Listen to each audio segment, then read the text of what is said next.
Vous écoutez l'épisode 102 du podcast Business en spa esthétique, construire son indépendance, une histoire de réussite avec Julia Giannoli, créatrice du studio Bien-être.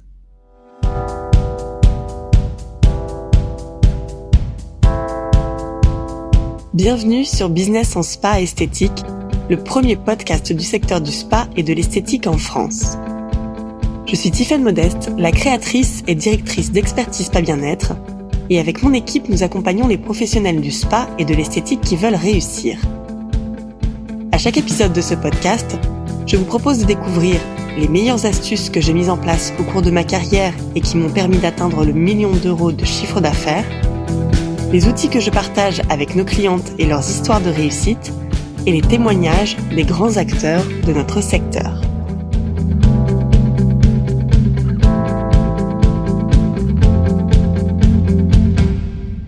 J'ai rencontré Julia lorsque je travaillais chez Temae. Julia était formatrice internationale pour la marque et voyageait beaucoup. Elle a fait de nombreux choix de carrière en tant que salariée, puis en tant qu'indépendante, jusqu'à ouvrir en 2023 son propre espace de soins, une cabine privative qu'elle a décorée et aménagée avec goût pour y recevoir sa clientèle privée. Dans cet épisode, je vous propose donc de découvrir les étapes d'une carrière riche et épanouissante dans notre secteur. Au travers du parcours de Julia, nous allons voir comment passer du statut de salarié, en tant que spa praticienne, formatrice internationale, pour ouvrir par la suite sa propre activité. C'est parti pour cet épisode. Bonjour Julia, je suis ravie de te recevoir sur le podcast. Ça fait un moment qu'on se connaît maintenant. D'ailleurs, en fait, j'ai l'impression de vieillir encore plus vite. On s'est rencontrés en 2012 chez Temae. Depuis 2012, voilà, il s'est passé un petit moment. Tu as vécu de très belles aventures. Et aujourd'hui, tu développes ton activité, tu as ouvert ton propre studio de bien-être. Donc, tu vas nous raconter un petit peu ce que tu fais aujourd'hui. Ma toute première question pour cet épisode, c'est, t'étais dans un poste de salarié avec une super carrière. Pourquoi as-tu choisi de te lancer à ton propre compte en tant que freelance pour commencer ? Bonjour Tiffaine, merci encore pour cette invitation. Alors, je me suis lancée à mon compte. À la base, très honnêtement, ça devait être une décision provisoire. Donc, à l'époque, je suis formatrice internationale, je suis salariée chez Temae. Je suis rentrée chez eux quelques années après l'obtention de mon BTS esthétique. Donc la formation à l'international, c'est une des plus belles expériences de ma vie. C'était incroyable, mais c'est aussi l'une des plus difficiles. En fait, ma zone était quand même l'Asie et le Moyen-Orient. J'allais en Europe aussi également. Donc je pars très régulièrement, très loin, dans des pays qui me sont totalement inconnus. Voilà, les Émirats, la Corée, le Japon. Je vais en Inde, à Hong Kong, en Russie. Enfin, c'est incroyable. Un enrichissement, on va dire, personnel et professionnel. Ça me fait aussi complètement sortir de ma zone de confort. Je voyage souvent seule. À l'époque, je suis extrêmement stressée. C'est quand même un poste à responsabilité. Je vois pas beaucoup mes proches. Je suis très, très focus sur mon travail. Après presque 3 ans, je réfléchis à quitter mon poste. J'avais envie de faire un break, vraiment de ce rythme très intense qui est la formation à l'international. Et donc, du coup, je commence à réfléchir à être freelance. En fait, c'est un poste que j'ai observé. Donc, avant d'être chez Temae, j'avais occupé un poste de spa praticienne dans un hôtel parisien. Donc, à l'époque, on faisait déjà appel à des freelances. Et là, je me dis, pourquoi pas. Je me mets à mon compte grâce au fameux statut d'auto-entrepreneur. Sauf que ce que je ne sais pas à l'époque, c'est qu'en fait, je vais jamais retourner salariée parce que jusqu'à aujourd'hui, je suis restée indépendante. Ouais, c'était, t'avais envie de faire une pause finalement. Exactement. Mais cette liberté-là, ça a été un changement total et définitif pour toi en fait. Exactement. En fait, je me suis vraiment épanouie avec ce côté indépendant, freelance. En fait, à l'époque, j'avais envie de nouveautés, j'avais envie d'étendre mon réseau, de voir d'autres choses, d'autres marques. Toujours beaucoup travaillé sur Paris. Il y a d'énormes opportunités et voilà, j'avais envie d'explorer autre chose. Et donc, je prends la décision, qui n'a pas été quand même facile à prendre, de quitter mon CDI pour me mettre en auto-entreprise. Et du coup, je commence le freelance comme ça. Je commence à postuler dans 1, puis 2, puis 3 établissements. Puis au fur et à mesure, en fait, je me constitue comme ça un portefeuille de clients chez qui intervenir. Et là, j'adore, je m'éclate. Je rencontre énormément de gens. En fait, à chaque fois, il faut savoir que le freelance doit quand même s'adapter donc au process interne. Le parcours client est différent en fonction des établissements. Je change d'uniforme, je change de protocole de soins, je change de marque. Donc après, il faut vraiment avoir une capacité d'adaptation. Ouais. Donc ça a duré combien de temps le freelance en fait je suis toujours restée freelance en fait jusqu'à l'ouverture de mon studio, mais c'est vrai que le 100% freelance hôtel, je pense que ça a duré presque 1 an et demi où je n'ai fait que ça. Et puis en fait, à force de rencontres, j'ai croisé la route d'un nouveau centre de formation qui est le centre Bloom Classic. Et donc je rencontre Rieko Kitajima, donc qui est la responsable de la filiale Bloom Classic en France. Et donc ça match. Je suis déjà allée au Japon quand j'étais chez Temae. Et du coup voilà, il y a un bon feeling qui passe. Et donc, ils me proposent de devenir formatrice freelance pour leur centre. Donc, dans un premier temps, je suis formée par une consoeur japonaise à Paris. La première étape, c'est la pratique. Donc, du coup, je pratique énormément les techniques de massage. C'est une combinaison de techniques manuelles avec des outils en cyprès japonais. Donc, il faut quand même beaucoup pratiquer. Et ma première mission pour eux, ça va être surtout les démonstrations. Donc là, je vais faire énormément de rendez-vous. Repartir avec ta valise. Exactement, c'est ça. Je repars avec ma valise, donc là plutôt à travers la France, où on va à la rencontre de managers d'instituts, de spas, de grands hôtels et palaces, un peu partout en France, pour faire découvrir le massage Inokibo. Et puis après, je pense un an et demi avec eux, ils m'envoient à Matsuyama, donc au siège social de Bloom Classic au Japon, pour que je rencontre donc la créatrice, la responsable de la formation, Madame Watanabe, au Japon, afin que elle valide mes acquis, que je sois certifiée. Et au-delà de ça, ce voyage il est extraordinaire parce qu'en fait il m'immerge complètement dans la société. Je rencontre toutes les personnes du service marketing, tout ce qui est recherche et développement. Ils me font visiter l'usine de cosmétiques à Ozu avec tous les process et toute la technicité autour des cosmétiques au Japon. Donc je rentre, je suis riche de tout ce parcours. Enfin c'est vraiment, je les remercie encore grandement pour tout ça parce que ça a été vraiment un enrichissement incroyable. Et donc du coup après je commence les formations pour Bloom Classic et en parallèle je continue le freelance aussi à côté. Voilà, je partage mon temps entre la formation et mes missions de freelance dans les spas. Donc comme ça je trouve un équilibre qui me plaît bien. Et puis le temps est passé. Et c'est vrai qu'avec tout ça, j'ai croisé la route d'une autre marque qui m'a contactée, donc qui est Comfort Zone. J'ai un gros coup de cœur encore une fois. Donc je dis allez, ok, on y va et je commence à travailler avec eux. Donc là pareil, super opportunité parce qu'ils m'envoient donc au siège de Comfort Zone à Parme, en Italie. Et là, j'ai une formation avec une formatrice internationale de la marque qui est extraordinaire. Et je rentre après. Là, par contre, je vois le travail personnel que ça commence à me demander parce qu'en fait, je switch entre les missions. Et donc à l'époque, heureusement, je n'ai pas d'enfant. Parce que en fait, je passe très honnêtement tout mon temps perso, où je ne suis pas avec les clients. Voilà, exactement. Donc le temps qui me reste, je travaille mes formations. Parce qu'en fait, la formation, faut quand même pas l'oublier, c'est aussi un gros travail personnel. Les formations, ça se prépare, il faut que ça soit maîtrisé. Il faut aussi s'adapter au public qu'on va voir. Je pense qu'on fait pas une formation pareille dans un hôtel, dans un institut, dans une cabine de soins, dans un salon de coiffure et tout ça. Donc tout ça, c'est de la préparation en amont. Ouais. Et puis, à l'époque, et ça l'est toujours, j'ai beaucoup d'affection pour la marque Comfort Zone. C'est une marque qui est très riche, très dense, donc il y a beaucoup de choses à connaître et à travailler. Du coup, elle est très dynamique, des nouveautés, des nouveaux soins, donc il faut quand même suivre. Et voilà, donc c'est quand même beaucoup de travail.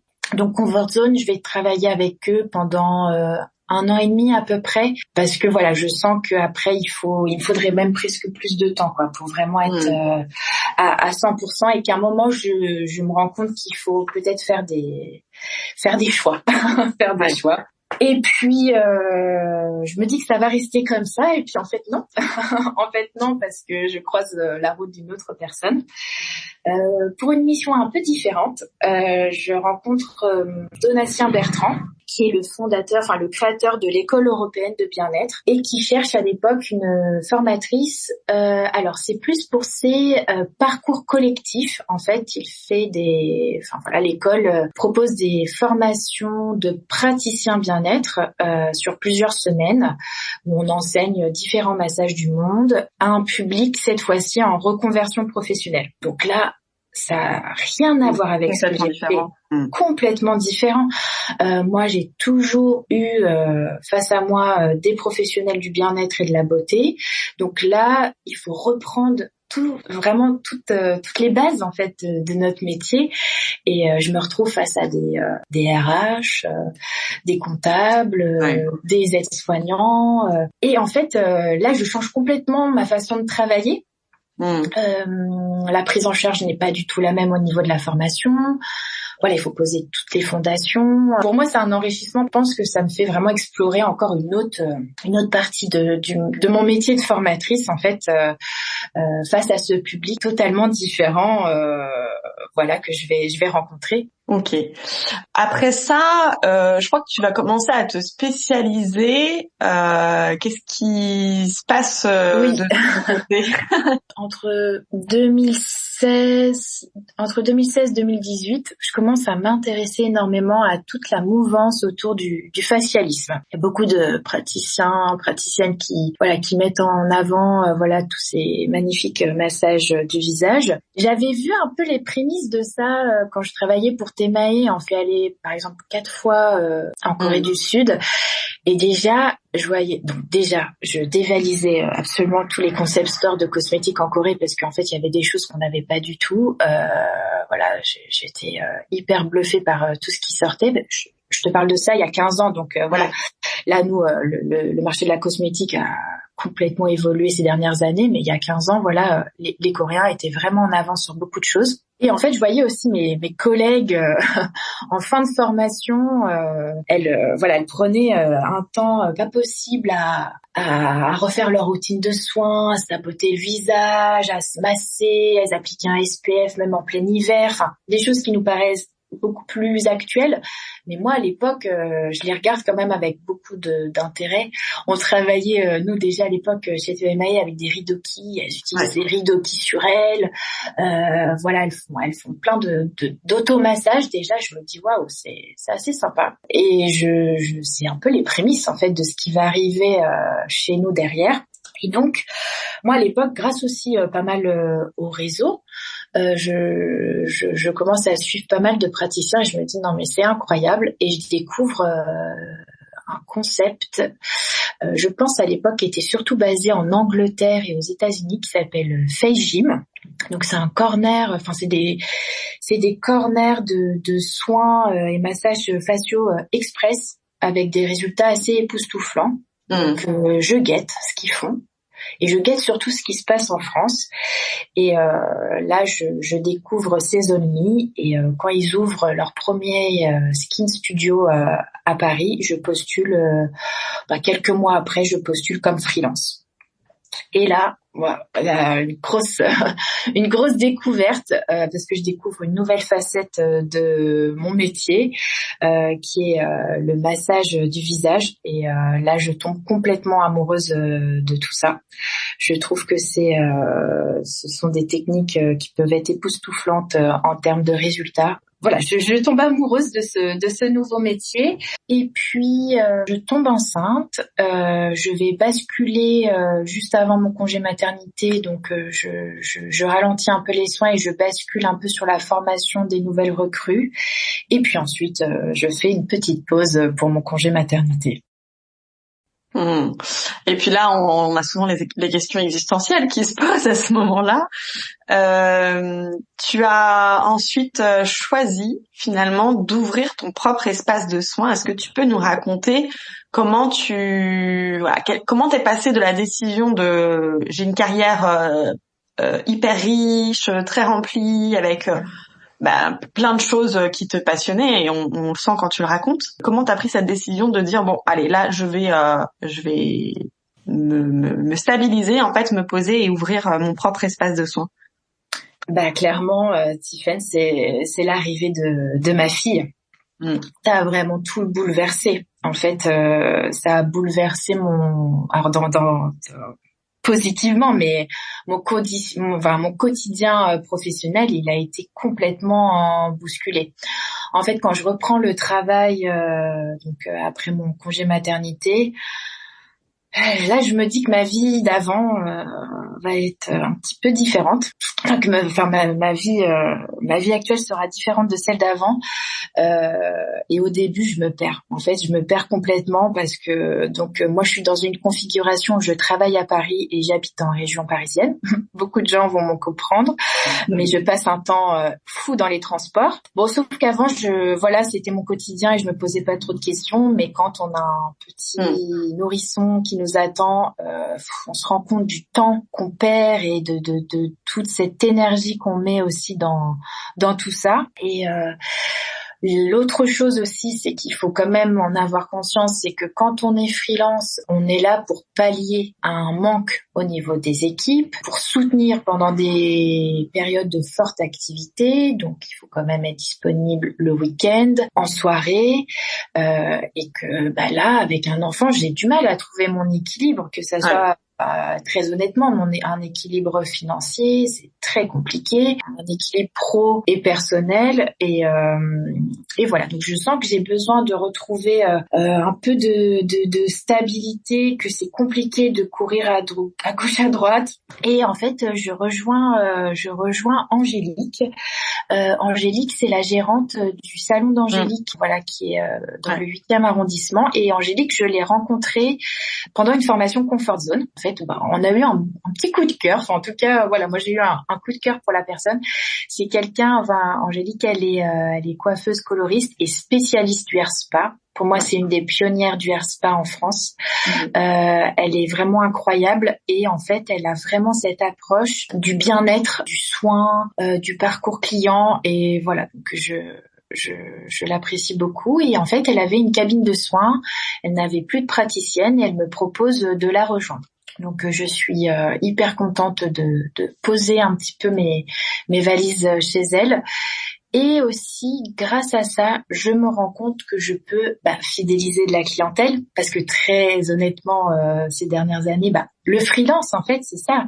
C'est qu'aussi, on est dans plusieurs endroits, on intervient dans plusieurs établissements, on va à gauche, à droite. Et du coup, en fait, c'est difficile pour nous de suivre la clientèle ou que les clientes nous suivent. Même si j'ai quelques clientes qui me suivent, c'est un peu difficile à analyser. Et là, c'est vrai que Angélique a une très belle clientèle, fidèle, et du coup, peu à peu, qui me font confiance et qui viennent régulièrement faire des soins. Donc je suis hyper contente et ça me permet de réaliser que je suis capable aussi de fidéliser une clientèle. Et voilà, donc ça sera vraiment un élément, on va dire, déclencheur. Après, voilà, ça reste Paris. Et à côté d'Angélique aussi, je continue d'autres missions de freelance. Et j'arrive à un moment, je pense que je suis limite burn-out. Enfin, En fait, je commence à avoir des problèmes de santé. Je commence à vraiment avoir des problèmes de santé qui s'intensifient avec les mois et je me dis mais là je peux pas continuer en fait. Comment je peux continuer à prendre soin des gens correctement alors que moi-même je sens que je suis au bord du précipice. Ma fille est quand même petite et je me dis mais comment je vais tenir. Il y a un moment je suis presque à me poser la question d'arrêter et après je me dis comment je peux arrêter. C'est mon métier, ça fait partie de ma vie en fait. Je peux pas faire autre chose. Et là je me dis en fait il faut changer les plans. Là actuellement je peux pas continuer comme ça. Il faut que je trouve un local plus proche de chez moi et que je tente l'aventure de mon propre lieu en fait. Ouais. Et c'est comme ça en fait, ça a été vraiment l'élément déclencheur et c'est comme ça que j'ai commencé à chercher et prospecter pour un lieu. Donc à ce moment-là, quel choix est-ce que tu as fait justement pour te dire ok, je vais lancer mon studio, qu'est-ce que je vais faire, quel type de prestations tu avais envie d'exercer, à quel type de clientèle tu voulais t'adresser? Est-ce que cette réflexion-là, c'est quelque chose que tu as vraiment réfléchi avant de t'installer? Oui, c'est vrai parce que ça m'a posé. En effet, j'ai eu pas mal de questionnements par rapport à ça parce que donc du coup, je voulais m'installer pas trop loin de mon domicile. Donc la question était est-ce que je vais avoir des clientes si je ne propose pas de prestations esthétiques type épilation, manucure. Ouais. Et après, je me suis quand même dit, on retrace ce que j'ai fait avant. Moi, ma spécialité, c'est le corps et le visage. J'ai quand même regardé ce qui se faisait dans la région et je me suis dit, il faut que je reste vraiment sur les prestations qui sont chères à mon cœur et qui me parlent vraiment. Et donc, je suis partie donc sur une carte qui mêle des massages facialistes, les soins de la peau, les soins japonais et les massages du corps. Et bon, aujourd'hui, je peux dire que je pense avoir pris la bonne décision. Mais voilà, j'étais vraiment partie là-dessus dès le début. Après, voilà, la clientèle évolue et ça me permet de faire des ajustements là après un an et demi d'ouverture. Mais c'est vrai que ça a été un questionnement, une petite peur aussi au début. Et puis en fait, je me suis rendu compte aussi qu'il y avait une vraie demande de la clientèle aussi en région parisienne. Là, j'ai pas mal de clientes qui me disent aujourd'hui, voilà, j'ai pas forcément envie d'aller à Paris pour profiter de ce type de soins. Je pense que le Covid aussi a changé beaucoup de choses par rapport à ça. Donc du coup, je suis vraiment contente d'être partie sur ma première idée et je voulais en fait à travers ma carte, je voulais un petit peu inviter mes clients dans mon univers et puis en quelque sorte c'est un peu mon parcours de vie professionnelle aussi à travers ma carte. Ouais. Alors donc tu prends cette décision de dire j'ouvre mon centre. Je me concentre sur ce que je sais faire de mieux, c'est-à-dire les soins visage et les massages du corps. Oui. Effectivement, comme tu dis, il va falloir travailler sur la notoriété pour faire connaître ton approche de soins et expliquer à une clientèle en quoi tu peux les aider. Comment est-ce que tu as travaillé sur la notoriété de ton centre? Est-ce qu'il y a des actions vraiment de communication qui t'ont permis de te faire connaître? Alors oui. Je pense à une action en particulier. Donc, au tout début, donc j'ouvre en juin 2023. Les 6 premiers mois, c'est j'ai quelques clientes. J'avais une clientèle aussi que j'avais depuis des années à domicile. Donc, les gens viennent. Il y a un petit peu de bouche à oreille et tout ça, mais il faut savoir que moi j'ai un cabinet qui n'a pas pignon sur rue. Donc clairement, j'ai pas de vitrine pour qu'on me voit. Je suis en contact en fait avec la mairie d'Orsay, la commune où je suis installée. Ils proposent en fait à chaque nouvelle personne qui s'installe dans le centre-ville d'Orsay un article. Et en fait, mon article, moi, tombe sur le magazine de décembre 2023. Et là, clairement, mon activité a décollé grâce à cet article et cette parution parce qu'en fait beaucoup de gens m'ont découvert comme ça. C'était le mois de décembre, période de cartes cadeaux. Et du coup, grâce à ça, j'ai beaucoup de personnes qui m'ont contacté pour des cartes cadeaux, pour des soins aussi. Et après, mon activité a vraiment décollé après cette action-là. Alors après, te connaissant, je sais aussi que effectivement le marketing local et les actions pour se faire connaître localement dans sa région, dans sa ville, ça reste un des marketing les plus puissants. Et d'ailleurs, on a plutôt trop tendance encore dans notre secteur à penser que la communication digitale, c'est le numéro 1 qu'il faut faire pour se faire connaître, alors qu'en fait, pas du tout. Ouais. Et je crois que ce qui fait aussi ta force, c'est que t'as eu de nouveaux clients qui sont venus jusqu'à toi, mais comme tu connais exactement les codes du parcours client, que tu fais déjà de la fidélisation, tu laisses pas repartir une cliente en attendant qu'elle revienne peut-être un jour. T'as vraiment tout de suite mis en place ces codes du parcours client et de la fidélisation. Je pense, oui, Tiffaine, en fait, c'est vrai que ça fait partie de moi. J'ai travaillé des années en spa, même la formation, toutes ces expériences, en fait, je pense que voilà, elles font partie de moi. Et du coup, oui, j'essaye, comme beaucoup de professionnels, mais vraiment d'offrir un temps privilégié d'accueil, de diagnostic, pour vraiment offrir voilà une expérience client, et je pense que c'est grâce à ça aujourd'hui que les clientes sont très fidèles, reviennent régulièrement. La carte de soins aussi que je propose, avec peut-être des massages du visage, un système aussi de cure, de forfait, enfin tout ça fait que aujourd'hui je suis contente parce que j'ai vraiment de la visibilité sur mon planning, enfin voilà, avec un booking de plusieurs semaines à l'avance, et je pense que c'est tout l'enrichissement, enfin toutes les expériences que j'ai menées avant qui me servent énormément aujourd'hui. Alors, qu'est-ce qui serait, selon toi, le plus agréable dans ce nouveau statut d'indépendante et en ayant ton adresse, ton centre à toi? Alors, c'est vrai que je dirais c'est de trouver l'équilibre pro-perso, parce que ça me permet quand même d'organiser mon agenda en fonction aussi de ma vie personnelle, et de m'organiser pour ma vie de famille, tout en faisant ce que j'aime éperdument, c'est mon métier. Et voilà, donc je peux quand même ajuster mon temps de travail, et ça c'est un vrai plus par rapport au statut d'indépendant. Et c'était d'ailleurs le cas aussi quand j'étais praticienne freelance. Voilà, je pouvais aussi aménager mon planning aussi avec ma vie personnelle.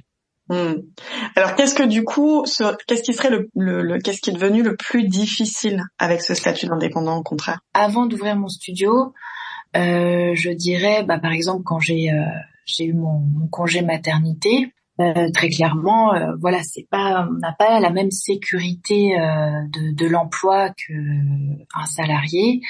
J'avais très peur, et mes peurs étaient quand même fondées de pas retrouver une stabilité financière après ma grossesse. Ça a été un peu le cas, ça a été très compliqué, que je pouvais plus du tout travailler au même rythme qu'avant. Voilà, même j'ai voulu garder ma fille un petit peu plus longtemps après le congé légal, donc j'avais épargné de l'argent, voilà, pour pouvoir le faire.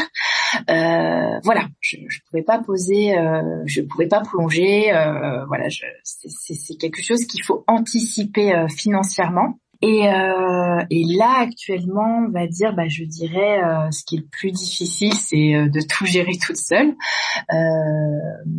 parce que en fait, on a toutes les casquettes. Je suis en soins toute la journée, mais au-delà des soins, il faut aussi que le lieu y vive. Il faut faire du marketing, il faut travailler son site internet, il y a beaucoup de choses en fait à mettre en place, le suivi comptable et tout ça. Donc c'est vrai que quand on est toute seule, c'est quand même très dense. Donc ça fait des bonnes semaines bien remplies et bien chargées. Et voilà, le fait d'avoir un lieu, c'est plein de nouvelles missions en fait que je n'avais pas avant en tant que freelance. Ouais.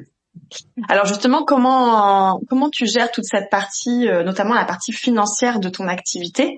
Est-ce que tu as une routine de comptabilité? Est-ce que tu as des astuces quand tu prends tes décisions d'investissement? Comment est-ce que tu suis ton chiffre d'affaires? C'est quoi tes routines?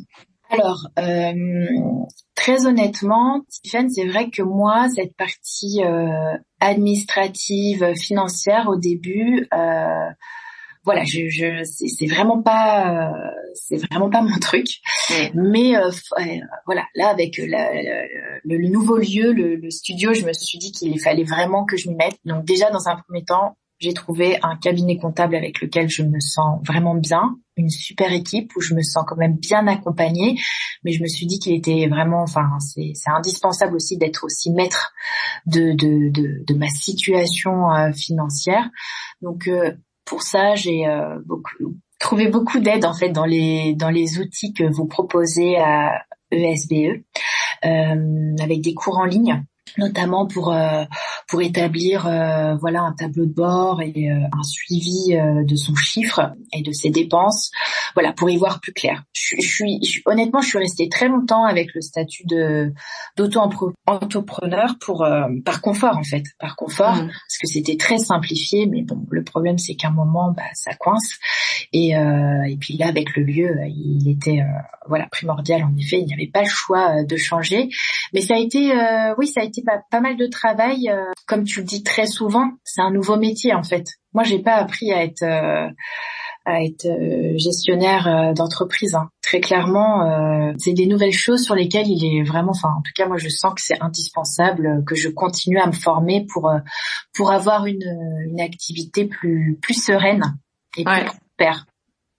Alors justement au niveau de les enjeux financiers, principalement quand on est indépendant, ça concerne bien sûr la rémunération. Donc il y a le côté j'ai de quoi payer mes charges de fonctionnement, mais bien évidemment il faut aussi que j'assure ma rémunération.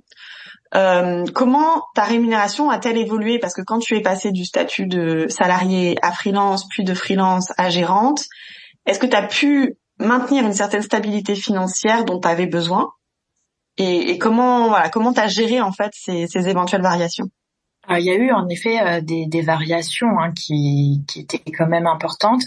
Le salariat, ça vous apporte une stabilité financière, une stabilité de congé aussi, qui n'est plus le cas après avec le statut d'indépendant. Donc après, j'ai vite eu beaucoup de travail quand j'ai été freelance, donc j'ai pu m'assurer tout de suite une bonne rémunération. Mais c'est vrai qu'il faut derrière pouvoir pallier à ses congés. Si vous avez un pépin de santé, on travaille quand même avec notre corps, donc il faut quand même s'assurer une trésorerie derrière. Des événements aussi, comme le Covid, j'étais déjà indépendante, donc voilà, c'est des choses qu'il faut quand même anticiper. Et puis après, avec l'arrivée de mon studio, moi je suis partie de rien. les quelques années avant, c'était quand même un peu compliqué pour moi financièrement avec l'arrivée de ma fille. Donc du coup pour la rémunération, quand j'ai ouvert mon studio, je suis partie sur une rémunération minimum parce qu'en fait j'avais quand même beaucoup d'investissements à faire au fur et à mesure des mois qui passaient. Je voulais proposer des gammes de produits, je voulais proposer des nouvelles technologies, des choses comme ça. Donc je me suis imposée, on va dire, une rémunération minimum au tout début de mon studio, puis une rémunération que j'ai fait évoluer après avec le temps, mais sur laquelle j'aimerais travailler aussi sur le futur, parce que ça va faire presque 19 ans maintenant que j'exerce mon métier. C'est un métier qui est comme beaucoup très prenant, mais c'est aussi très physique. Donc j'ai envie aussi dans le futur d'avoir une rémunération à la hauteur de tout ça. Ouais. Alors pour terminer, j'ai une toute dernière question. Si tu avais un conseil à donner à un ou une professionnelle de la beauté et du bien-être qui aurait envie de se lancer à son compte? Mon conseil, ça serait de vraiment gagner en expérience et en expertise, parce que pour moi aujourd'hui c'est primordial aussi de sortir un peu du lot pour vivre de son activité. Là, les métiers de la beauté et du bien-être sont vraiment en évolution constante et le marché, il est quand même très concurrentiel. Il y a plein de nouveaux métiers en fait autour de la beauté et du bien-être. Donc voilà, toujours se former, pratiquer, s'informer aussi énormément. Faut savoir que voilà, nos clientes, elles sont accès aussi à énormément d'informations aujourd'hui, donc je pense qu'il faut rester très à l'écoute du marché. Et les clientes actuellement, je pense qu'elles recherchent aussi une expérience, un savoir-faire. Donc je pense qu'il est vraiment important et crucial de rester très alerte sur toutes les tendances du marché pour bien faire évoluer son activité dans le futur. Merci beaucoup, Julia. J'ai été ravie de notre échange. Ta carrière est évidemment très inspirante et puis t'en parles avec tellement de passion et d'envie que ce que je te disais juste avant qu'on lance l'enregistrement, c'est que si j'étais à côté de chez toi, je pense que je serais toutes les semaines dans ton cabinet. Merci Tiffaine. Merci beaucoup. Si vous aimez ce podcast, rendez-vous sur le site Expertise Pas Bien-être pour découvrir les cours et le programme d'ESVE qui ont déjà aidé des milliers de gérants, managers et leurs équipes à développer leurs compétences et les performances de leur business. N'oubliez pas de vous abonner au podcast dans votre plateforme d'écoute préférée et de nous partager votre avis. Cela nous aide énormément. Merci et à la semaine prochaine.